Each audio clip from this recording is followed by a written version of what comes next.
신약 186면 사도행전 1장 8절 말씀.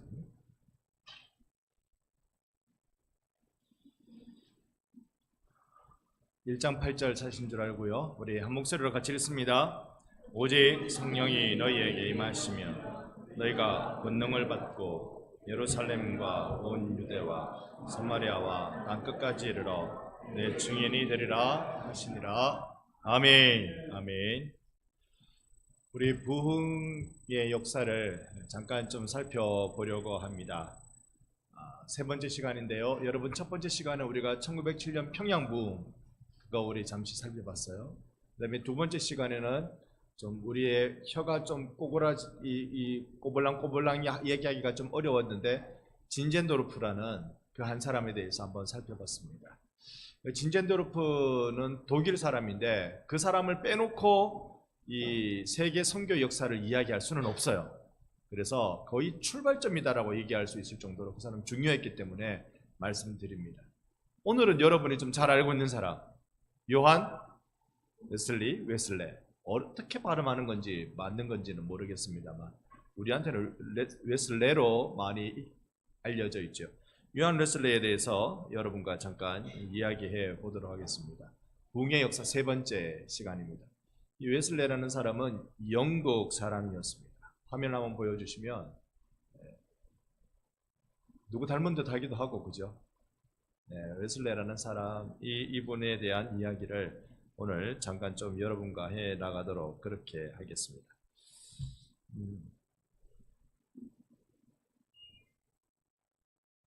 세상에 끄니까 세상 조용합니다, 그죠? 네, 요한 웨슬레는 이렇게 살았습니다. 영국의 복음주의자, 그 다음에 감리교의 창시자라고 되어 있는데 사실 웨슬레는 감리교를 창시하지 않았어요. 그가 죽고 난 뒤에 감리교가 만들어졌거든요. 그래서 어쨌든 그 시간적으로는 그렇지만 실질적으로 감리교 창시자라 말해도 손색이 없기 때문에 그렇게 부르고 있습니다. 1703년에 태어났으니까 지금부터 220년 전, 아니다, 320년 전의 사람이래요. 세상에 오래되긴 되게 오래됐습니다. 여러분, 우리 어쨌든지 주님 갈 날 남아있을 동안 열심히 살아서 우리 이름이 몇 년이라도, 죽고 난 뒤에 몇 년이라도 기억이 좀 더 되십시다. 그저 숲을 우거진 채로 있는 그 묘비에 내 이름 기록된 거 그거 말고요. 그거 아무도 찾아주지도 않는 그런 이름 말고 정말로 내 이름이 복음의 역사에 여러분의 이름 석자가 기록되는 은혜가 있기를 바랍니다. 시간 남아 있습니다. 언제까지요? 죽기 전까지 남아 있습니다. 죽고 나면은 그 기회는 없어요. 죽고 나면 기회 없어요. 죽기 전에 하나님 내게 주신 기회를 가지고 열심히 복음의 일을 한번 해보십시다.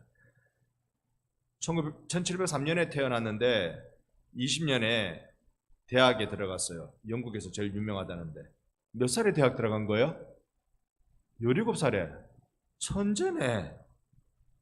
그리고 그가 목사 안수를 받고 미국 대륙으로 선교길에 오르게 됩니다. 이때 미국으로 선교길에 오르게 된 건 미국에 그때 서부에 사내에 총 들고 탕탕탕 하고 그러고 있을 때입니다. 그러니까 유럽에서 영국에서 선교도들이 미국으로 넘어가서 거기서 교회 세우고 어떻게 하고 있을 때 그때 손해본 사람은 누굴까요? 그 땅에 원래 살고 있는 인디언들이 손해를 봤습니다. 그 인디언들에게 복음 전하는 선교사들이 영국에서 갔는데 그 중에 한 명이 웨슬레였습니다. 그런데요, 여기서 웨슬레는 충격만 먹고 돌아오는데 나중에 좀 말씀드릴게요. 1739년에 그러니까 그의 36살이죠. 야외 집회를 열었습니다. 이게 대단한 일입니다. 야외 집회를 열었다. 당시의 교회는요, 교회 안에서만 예배 드려야 된다고 생각했어요. 교회 밖에서는 절대로 하면 안 된다고 생각했어요. 교회당 안. 그래서 처음에 기존 교회에 웨슬레는 많은 그 배척을 받았습니다. 그 쓸데없는 짓을 해가지고 말이지 이렇게 배척을 받았습니다. 그리고 그가 그 이후에 감리연합회 창설이 되고는 했습니다만 그가 사역할 동안에는 이런 일은 그에게 있지 않았다는 걸 우리가 한번 생각해 봅니다. 자, 형제가 몇 명 중에 몇 번째로 태어났다고요? 진짜인겨? 아따, 이 형님 형제들 되게 많네. 제가 많이 들어본 형제 중에 6형제에 있는 분 들어봤습니다. 근데 여기 형제가 지금 19명.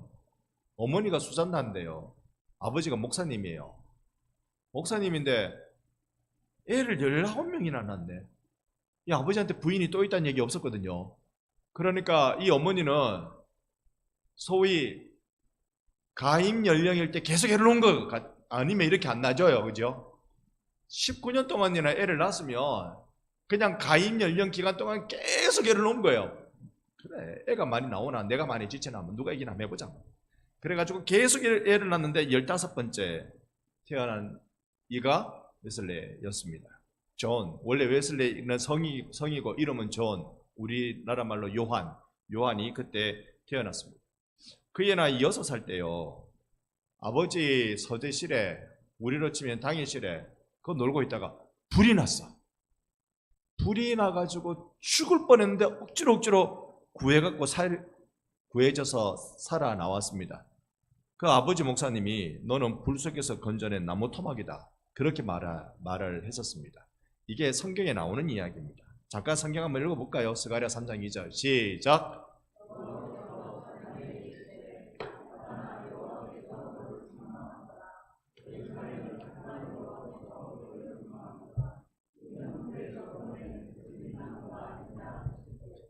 불에서 건져낸 그슬린 나무다. 이거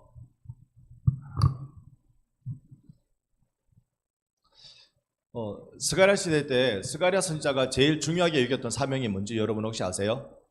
저기 바벨론에서 돌아와 포로에서 돌아온 이스라엘 백성이 제일 중요하게 여겼던 사명, 성전을 짓는 거였습니다. 그 바벨론 포로로 붙잡혀갈 때 그때 성전이 불타고 없어져 버렸거든요. 파괴됐거든요. 그러니까 돌아오면서 성전 짓는 일을 하는데, 성전 짓기 위해서 물론 학계라는 선자도 왔습니다만은 스가랴 선자가 예언할 그때 두 명의 중요한 지도자를 이야기합니다.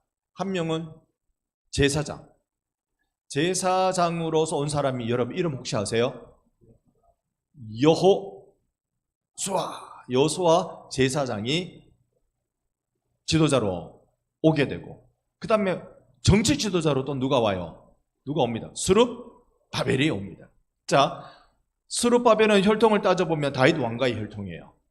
그러니까 총독이라고 말하니까 좀 어색합니다만 다윗 왕가의 왕의 적통 후손이 오는 겁니다. 자, 이렇게 오는데 여기에 이 사람들 보니까 불에 불탄 그슬러낸 나무 같다. 여호수아 제사장, 여러분 그 여호수아서에 나오는 그 여호수아 말고 한참 세월이 다릅니다. 이 여호수아 제사장이요, 제사장답지 않았던 모양이에요. 그러니까 스가랴가 환상을 보는데 불에 그슬려서 꺼낸 사람처럼 뭐 어디다 쓰겠냐. 사탄이 계속 하나님께 여호수아를 고소하고 침소할 때 하나님이 딱 말씀하잖아요. 야, 여호수아는 이제 불에서 갓 꺼낸 거슬린 나무 아니냐, 몰아붙이지 마, 이렇게 하는 거죠. 웨슬레가 그렇게 간신히 목숨을 구하니까 아버지가 붙여준 이름입니다. 그런데 이 이름의 의미가 그의 인생에, 이름이 아니라 별명이겠죠, 인생에 어떤 의미를 차지하게 됐을까 한번 생각해 보겠습니다.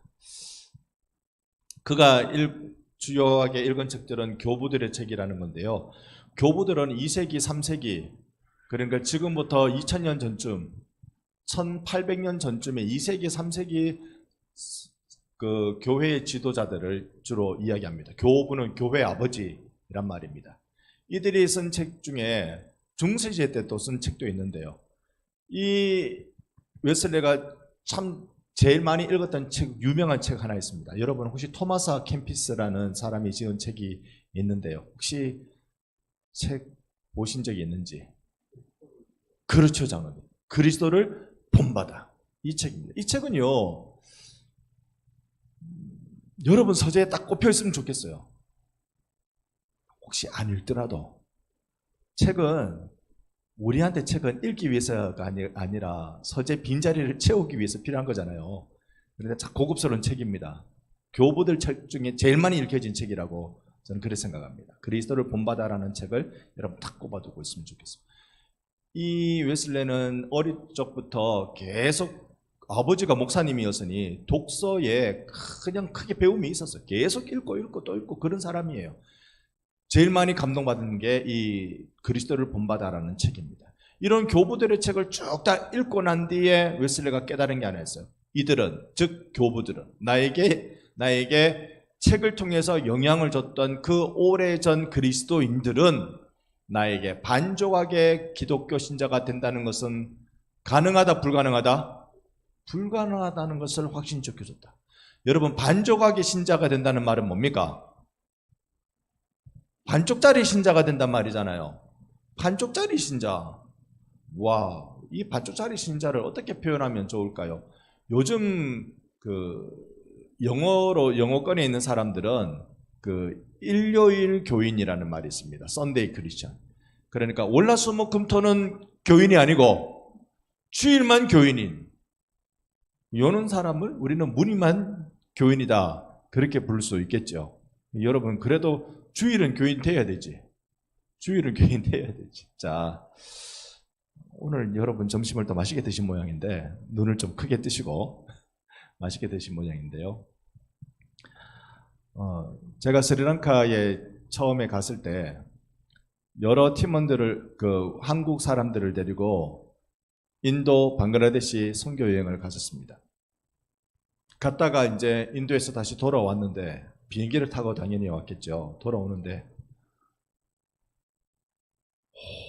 비행기 안에 되게 이쁜 아가씨가 타고 있었어요.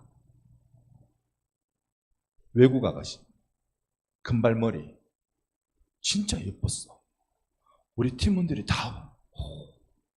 근데 이제 공항 밖으로 나오는데 우리랑 가는 길이 비슷한데? 이상하네? 우리 따라오나? 아닐 건데? 이 예쁜 아가씨가 자기 배낭 하나 메고 계속 우리랑 가는 길이 똑같아요. 그래서 물었어요. 그때는 우리 팀 전체가 오는 게 아니라 저와 간사 역할을 했던 다른 한 사람과 2명이서 오고 있었는데 가는 길이 똑같은 거예요. 그래서 우리는 지금으로 치면 부산공항에 떨어지면 진주쯤 가야 되는 그런 상황이었습니다. 센터에 있는 쪽으로 가기 위해서. 공항에 내렸는데 거의 우리랑 가는 목적지가 비슷한 것 같아서 물었어요. 어디를 가냐고. 지금 어디를 가는 길이냐고 물었더니 캔디를 간대요. 외로워도 슬퍼도 나는 안 울어. 캔디로 간대요. 이게 스리랑카 옛날 수도입니다. 우리로 치면 경주. 저희들도 그때 경주로 가는 길이었거든요. 같이 갔겠어요? 따로 갔겠어요? 같이 갔지. 어차피 장거리 택시 불려가지고 가는 건데 같이 탔지. 몇 마디 주고받고 이야기하는데 그래도 우리가 선교단체 간사인데 예수 믿냐고. 예수 믿으시라고. 당신은 예수님을 믿습니까? 라고 물으니까 이 예쁜 아가씨가 뭐라고 얘기했냐면은 나는 서류상 기독교인입니다. On the paper. 서류상 기독교인입니다. 라고 그렇게 설명했어요. 그 말은 예수님을 믿는단 말입니까? 안 믿는단 말입니까? 안 믿는다는 말입니다. 세상에서는 예수님 안 믿고 교회 와서 살짝 믿고 내 반쪽짜리가 예수님 믿고 반쪽짜리는 안 믿고 이럴 수 있다 없다? 없어요. 서류상 기독교인이란 말은 기독교인이 아니다. 썬데이 크리스천이라고 말하면 크리스천이라고 할 수 있을까요? 여러분, 우리가 이 웨슬레가 지금 어떤 교육을 받아왔는지 여러분 한번 알 필요가 있어요. 하나님을 믿으면 그 사람은 전적으로 하나님 믿는 사람이지 애매하게 믿는 건 그런 건 있을 수가 없다라고 말합니다. 근데 또 현실로 돌아와 보면 애매하게 믿을 경우가 있어요, 없어요? 여러분 너무 철두철미하신 것 같다. 애매하게 믿을 경우가 있어요, 없어요? 애매해질 때가 있죠. 그 애매해질 때 그때 말이 되는 핑계가 늘 있습니다. 항상요. 애매할 그때 내가 뭔가 핑계할 수 있는 말이 되는 뭔가가 누가 들어도 그래 그건 그런 것 같아 라는 게 꼭 있어요. 근데 이 웨슬레는요, 요한 웨슬레는 어릴 때부터 교육을 그렇게 안 받았어요. 철두철미하게 그는 그런 신앙교육을 받았습니다. 1724년, 그 몇 년생이라고요? 1703년 24년이면 몇 살? 21살 때. 우리 나이로 많이 봐주고 많이 봐줘도 23살, 많이 봐주고 많이 봐줘도 23살. 그때 목사가 됐어요. 집사 목사가 됐어요. 집사 목사는 뭐고 장로 목사는 뭔가? 번역을 좀 그렇게 한 것 같아요. 집사 목사라는 말은 이 사람이 목사가 될 건데 아직 안수 안 받은 사람, 안수 안 받은 성직자, 그리고 장로 목사는 안수 받은 성직자, 그것을 의미합니다. 되게 목사가 일찍 됐네요. 저도 목사 일찍 됐다고 생각했는데, 저는 학교 나이로, 주민등록증 나이로 만 30이 돼가지고 목사가 됐어요. 만 30이 지난 한 3일 정도 됐을 때 그때 목사 안수를 받았어요. 우리 교단 헌법으로요, 만 30이 안 되면 목사 안수를 안 줘요. 그러니까 제가 그때 목사 안수를 못 받으면 그 다음에 목사 안수를 받아야 됐었는데 희한하게 빨리 받았습니다. 그런데 빨리 받았다고 생각했는데 웨슬레에 비하면 게임이 안 되네. 이 웨슬레를 좀 더 보겠습니다.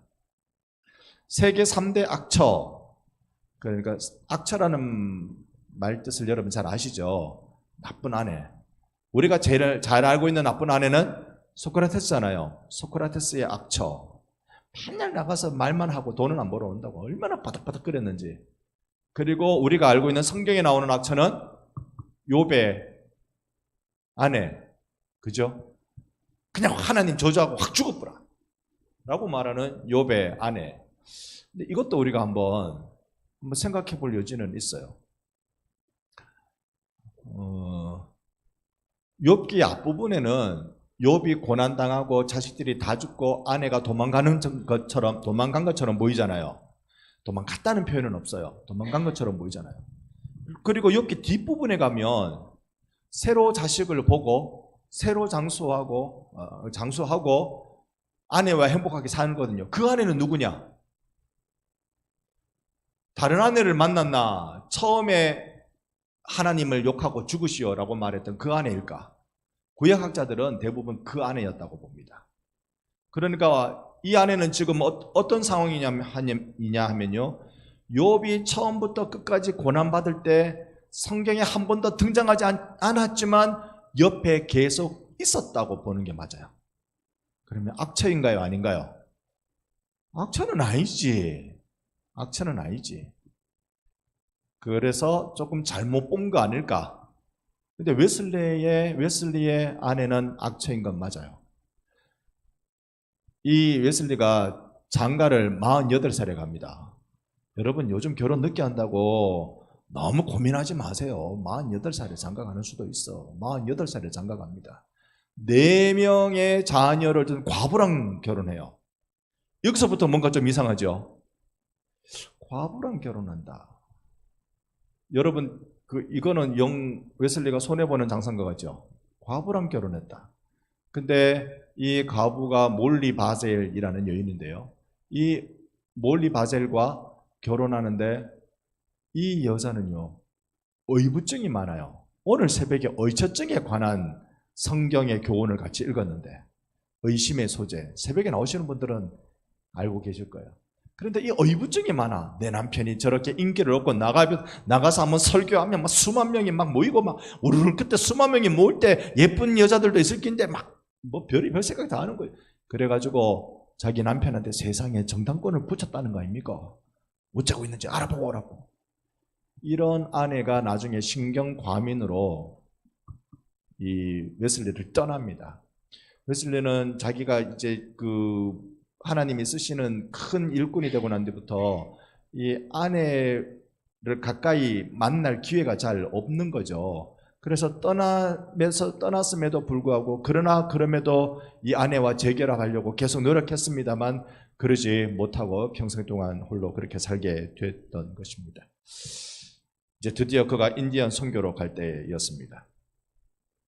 인디안 선교 아까 가는 거 잠깐 말씀드렸어요. 인디안 지역에 선교사를 보냈는데 당시에 배를 타고 갔겠죠. 영국에서 미국까지 배를 타면 얼마나 걸리는지. 근데 여러분, 저만 덥습니까? 여러분도 덥습니까? 지금 저는 선풍기 방향을 좀 돌려놓고 있겠습니다. 더우시면 뒤에 에어컨을 켜십시오.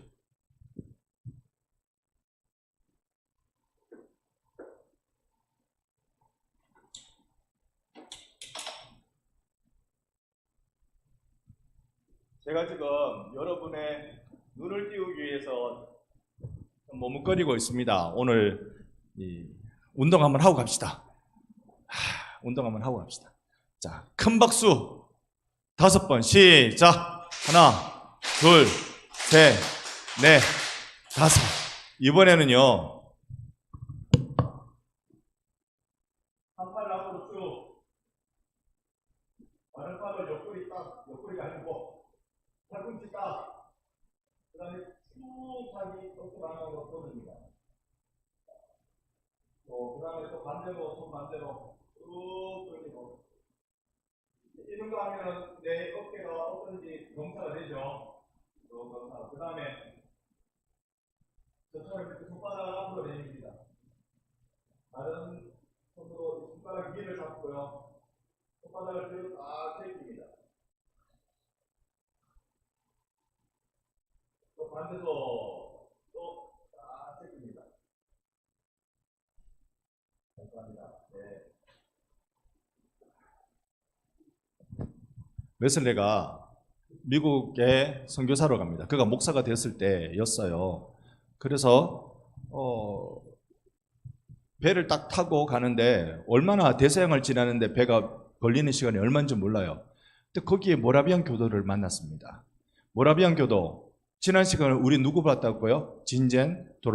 진젠도르프 백작을 통하여서 모라비안 교도가 확산되었다는 걸 지난 시간에 우리 같이 묵상을 했습니다. 그 모라비안 교도들을 바로 웨슬레가 배 안에서 만난 겁니다. 온갖 이야기 다 나누겠죠. 같이 믿는 사람이니까. 그 웨슬레 일기에 보면 모라비안 교도를 보고 반합니다. 어느 정도냐면 남들이 다 하기 싫어하는 일을 먼저 하는 거예요. 짐 옮기는 거, 그거 여러분 상인의 노예들이 하는 겁니다. 짐 옮기는 거, 그거 돈 받고 일하는 사람이 하는 겁니다. 근데 이 모라비안 교도들은 그냥 다 도와주는 거예요. 짐 옮기는 거. 나중에 웨슬레가 묻습니다. 아니 당신들은 일당 받고 하는 일도 아닌데 왜 그렇게 열심히 그 짐을 움직이냐고. 우리 영국 사람들은 그거 손끝 하나 대기 싫어하는 거라고. 모라비안 교도들이 그랬어요. 그들에게 주님의 겸손을 말씀하시기 위해서 우리가 이렇게 기쁘게 일했습니다.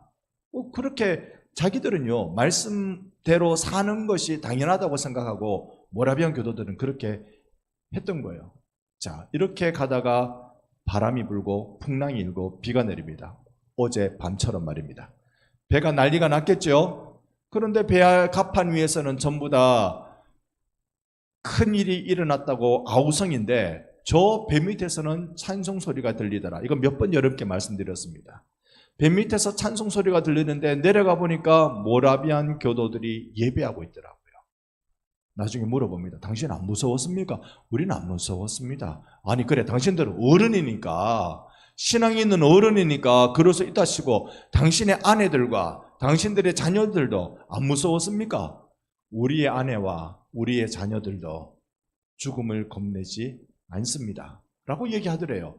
아니 이 모라비안 교도들은 도대체 어떤 사람들이길래 이렇게 나는 무서워서 쩔쩔매고 있는데 이들은 이토록 세상 고요함을 누리고 있을까? 숙제, 마음의 숙제가 생겼던 겁니다. 자기 생애의 가장 영광스러운 시간이라고 그렇게 일기에 적고 있습니다만 이제 미국에 도착했습니다. 인디안 선교를 하는데요, 세상에 열심히 복음을 전해야 된다니까. 어릴 때부터 철두철미한 시간들을 살았거든요. 시간을 쪼개면서 사는 걸 그 몸에 익혔거든요.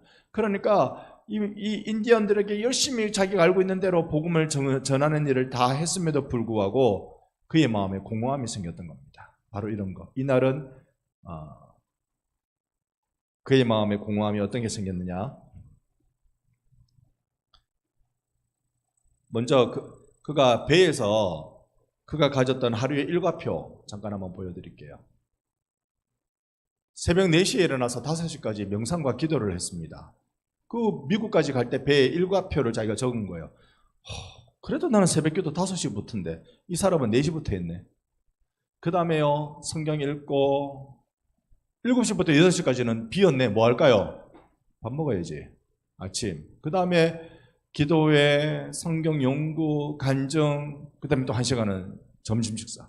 전도하고, 저녁 기도회 하고, 명상하고, 성경 보고, 저녁 예배하고, 저녁 밥은 안 먹었던 모양이다. 이 사람도 살 빼려고 노력했던 모양이네.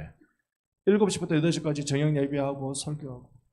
이렇게 정해놓고 그대로 또박또박 살아가는 사람이 이런 규칙적인 삶을 산다라고 말하는 것을 우리가 감리교라고 부릅니다. 메소디스트. 감리교도라는 말 자체가요, 엄격한 규율을 따라 살아가는 사람이란 뜻입니다. 그렇게 살았던 웨슬레였습니다. 그런 그가 이 풍랑을 만나는 배 안에서 모라비안 교도들을 보고, 그리고 미 대륙에 도착해서 그가 경험했던 일들을 보면 그에게 질문은 이것이었습니다. 과연 누가 나를 회심시키겠는가? 나는 인디언들의 회심을 위해서 이렇게 노력하는데 누가 나를 회심시키겠는가? 이상한 거 아니에요?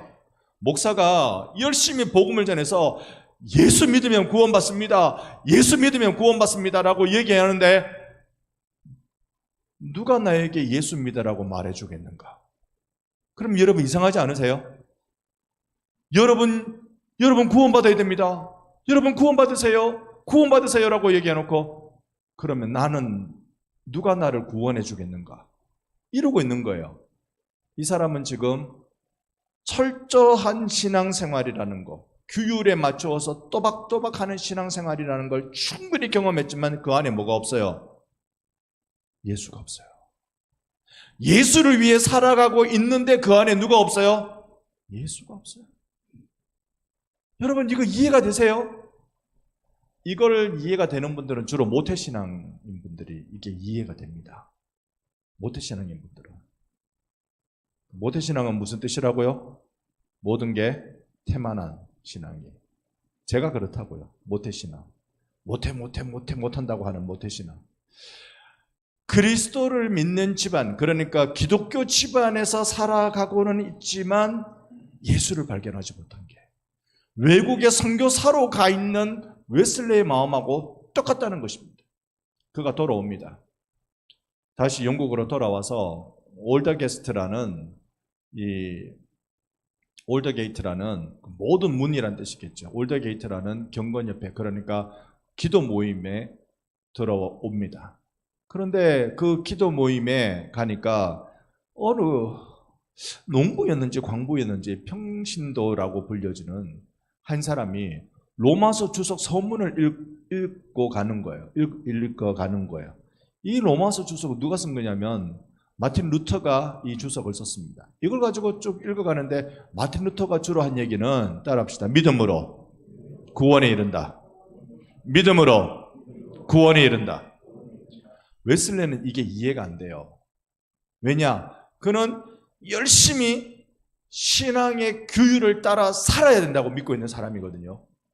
그러니까 예배 시간에 어떤 예배 자세해야 되는지, 그리고 밥 먹기 전에 꼭 기도해야 되고, 하루에 1시간은 성경 봐야 되고, 있는 게 그냥 규율로 딱 잡혀있는 각 잡힌 인생으로 평생 이렇게 살아왔는데, 구원은 이렇게 열심히 노력해야 받는 것인 줄 알았는데 예수 믿어야 구원 얻는다. 이신칭의에 대한 교리 내용을 로마서 주석 서문을 읽는 것을 통해서 깜짝 놀라게 들은 거예요.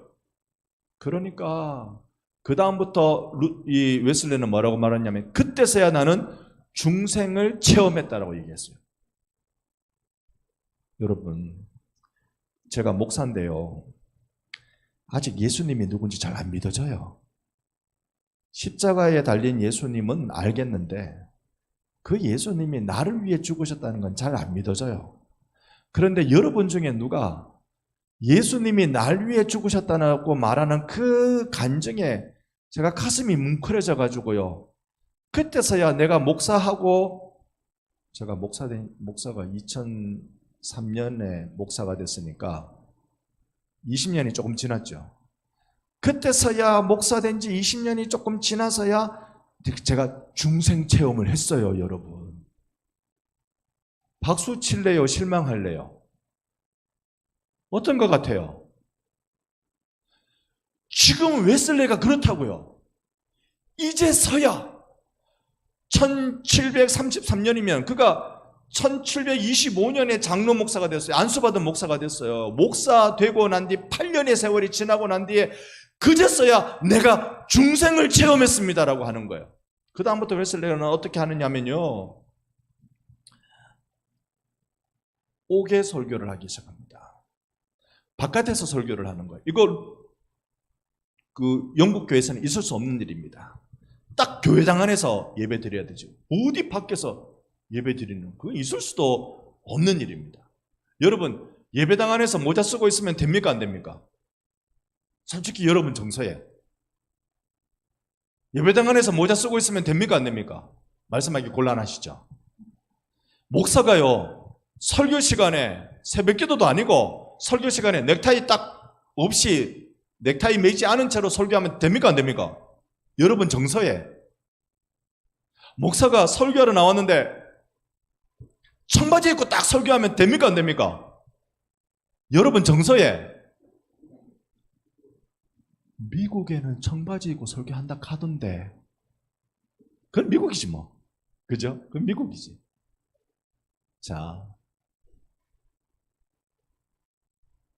그 미국이 한 걸 우리나라는 다 나중엔 따라합니다. 맞죠? 세월이 문제지, 시간이 문제지.